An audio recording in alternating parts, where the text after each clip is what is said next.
Oi, pessoal, eu sou a Caroline. Eu sou o Lucas. E eu sou a Mariana. Hoje nós vamos falar um pouco sobre as desigualdades regionais presentes no território brasileiro.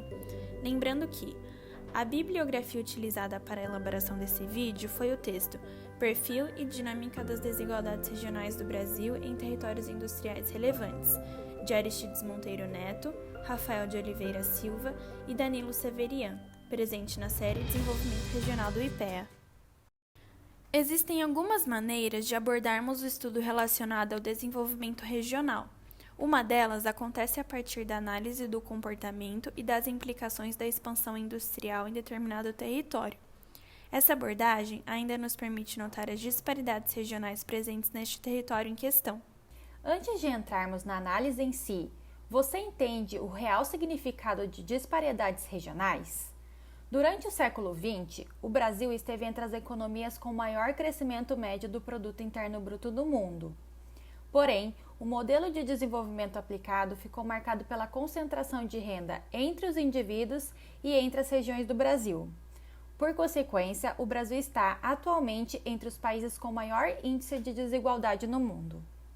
Por exemplo, no período entre 1975 e 1997, a região Sudeste concentrou, em média, 56,8% do PIB do país, e os 10% mais ricos detinham 45% da renda gerada no Brasil inteiro.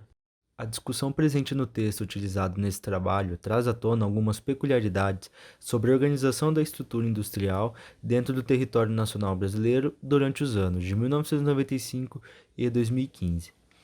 Sabe-se que a indústria tem um papel fundamental no desenvolvimento regional, e sua aglomeração em um específico território irá resultar em diversas implicações. Mas como que podemos mensurar esse papel tão importante da indústria no desenvolvimento regional? Isso se dá através das AIRs. Tá, mas aí vocês devem estar se perguntando, o que são ARs? Uma AR corresponde operacionalmente a um conjunto de unidade territorial definido pelo número de empregos industriais nela existentes. ARs são micro-regiões homogêneas com mais de 10 mil empregos industriais no ano pesquisado.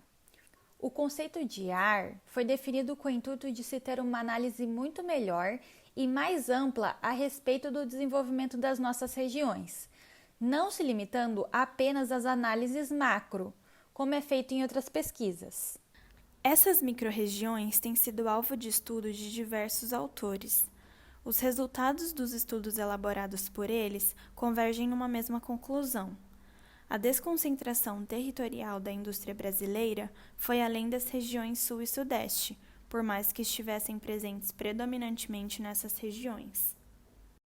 É necessário, então, compreendermos onde estão essas micro-regiões e como elas contribuem para o entendimento da dinâmica regional brasileira. Ou seja, devemos entender como que elas se expressam no território, no momento atual, e como sua trajetória pode configurar o futuro do nosso país. Se você tivesse que chutar, onde diria que se encontra o maior número de aglomerações industriais no território nacional brasileiro? Se você disse Sul e Sudeste, você acertou. Mas tudo bem, se você citou só uma dessas regiões, também está valendo.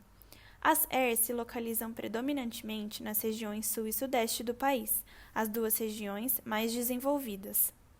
Em 1995, 77,6% das ARs nacionais estavam presentes nas regiões Sul e Sudeste, totalizando 85 aglomerações. Já em 2015, o número baixou para 73,1% nessas regiões. Você sabe o que é o VAB? O valor adicionado bruto é o valor que cada setor da economia, agropecuária, indústria e serviços, acresce ao valor final de tudo que foi produzido na região. O Produto Interno Bruto, ou o PIB, é a soma dos VABs setoriais e dos impostos, e é uma importante medida de tamanho de uma economia. Em termos de geração de VAB, essas regiões geraram conjuntamente 85,1% e 78,1% do total nacional, respectivamente em 2000 e em 2015. Embora uma parcela significativa das aglomerações industriais esteja presente somente nas regiões Sul e Sudeste, conforme citado anteriormente, nota-se um aumento significativo do número dessas aglomerações em regiões menos desenvolvidas, de tal forma que 32% das novas AIRs que surgiram em todo o país entre 1995 e 2015 encontram-se nas regiões Norte, Nordeste e Centro-Oeste. Na tabela a seguir, é possível se ter uma visão de como que ficou a distribuição das AIRs no território nacional, dentro do período analisado. Em 1995, a distribuição se deu da seguinte forma. Região Norte apresentou 2,3%, a região Nordeste 15,3%, região Sudeste 51,7%, região Sul 25,9% e a região Centro-Oeste 4,7%. Já em 2015, após o aumento considerável do número de AIRs, o cenário não ficou tão diferente. Apenas a região Norte que teve um decréscimo na sua participação, pois em todo o período analisado, ela apresentou apenas uma nova AIR no seu total, enquanto que a região Nordeste passou a representar 16,9%, a região Sudeste 45%, região Sul 28% e a região Centro-Oeste 8,1% do total. O período em questão foi marcado por um contexto de baixo crescimento da atividade industrial. No entanto, o número de ARs teve um considerável aumento, passando de 85 para 160 unidades entre 1995 e 2015. Portanto, em meio a um quadro geral de perda de participação relativa da indústria no PIB, redução da densidade produtiva e da produtividade média do trabalho, novos territórios do país se tornaram espaço de localização e expansão das atividades industriais. Graças à expansão da renda real familiar, pelo aquecimento do mercado de trabalho, das transferências governamentais para pessoas e regiões mais pobres e também da evolução dos investimentos públicos e federais, novas aglomerações industriais surgiram e se desenvolveram, assim como aglomerações pré-existentes puderam se expandir mais aceleradamente, fato esse que se apresentou como uma resistência à crise da capacidade produtiva. Bom, recapitulando, até agora vimos que o Brasil é um país marcado por disparidades regionais, evidenciadas por concentração de renda e pobreza. A expansão industrial tem importante papel no desenvolvimento regional de um território. Grande parte das aglomerações industriais do território nacional brasileiro encontram-se nas regiões Sul e Sudeste e são capazes de gerar um alto valor adicionado bruto. E por fim, durante 1995 e 2015, houve um expressivo crescimento das microrregiões homogêneas com mais de 10 mil empregos industriais no ano pesquisado, ou as chamadas ERS. Mas existe algum padrão em relação à expansão dessas microrregiões? Na verdade, sim. Verificou-se que, na contramão de tendências mundiais, as AIRs, cujo emprego e VAB industrial mais se expandem, estão em relação inversa ao tamanho de sua população. Deu para entender? Quanto maior o nível populacional da aglomeração, mais fraca foi a dinâmica de crescimento industrial no período recente. Certo, mas e enquanto as aglomerações menores? Bom, a ampliação do conceito de aglomeração para unidades territoriais de menor tamanho de emprego sugeriu a identificação das chamadas AIPs. Estas foram definidas em dois grupos de tamanho: AIPs de primeira ordem, com mais de 5.000 e até 9.999 empregos, e AIPs de segunda ordem, com mais de 1.000 e até 4.999 empregos industriais. As primeiras, com a localização preferencial nas regiões Sul e Sudeste, e as segundas nas regiões Nordeste, Centro-Oeste e Norte, conforme já esperado. Essas aglomerações relativamente menores são de grande interesse para a política de desenvolvimento regional. Elas revelam dinâmicas merecedoras de atenção quanto às possibilidades de desenvolvimento. Prova disso é que em 1995 havia um total de 226 AIPs com 830 mil empregos.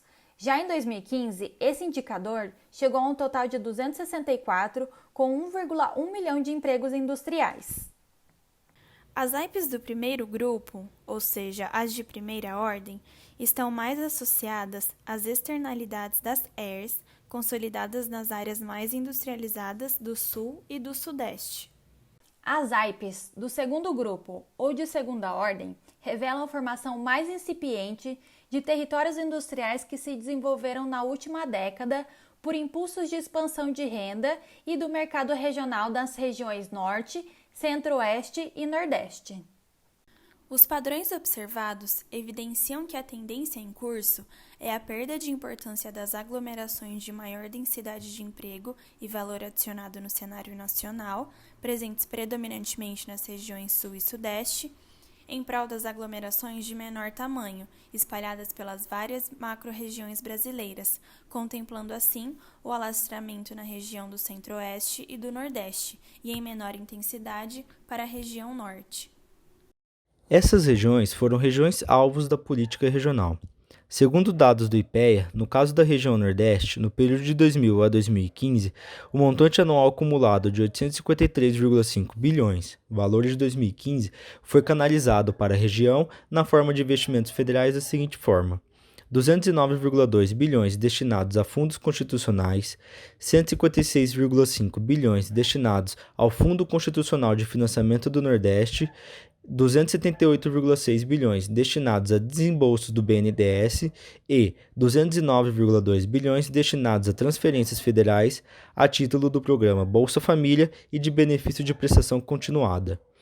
Estes são recursos com impacto sobre investimentos de um lado e a demanda de consumo regional, ambos exercendo estímulos para a atividade industrial.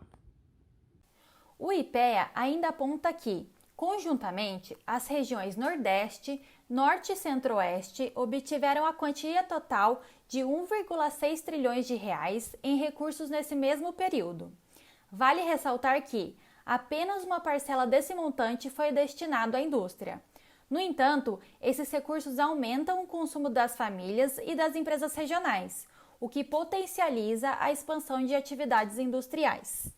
Nota-se, no entanto, uma diminuição da atuação do governo federal por meio das fontes relatadas a partir do ano de 2015, fato este que traz preocupações associadas ao futuro das aglomerações industriais, como importante elemento da dinâmica territorial.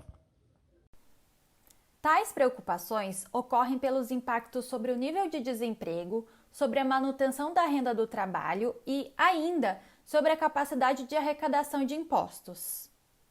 Bom, o assunto é complexo e ainda renderia muita conversa. Ao final deste vídeo, esperamos ter compartilhado com clareza o quanto a dinâmica industrial é importante e fundamental para o desenvolvimento regional. Lembrando que ainda há espaço para grandes investimentos e crescimento interno. Obrigado.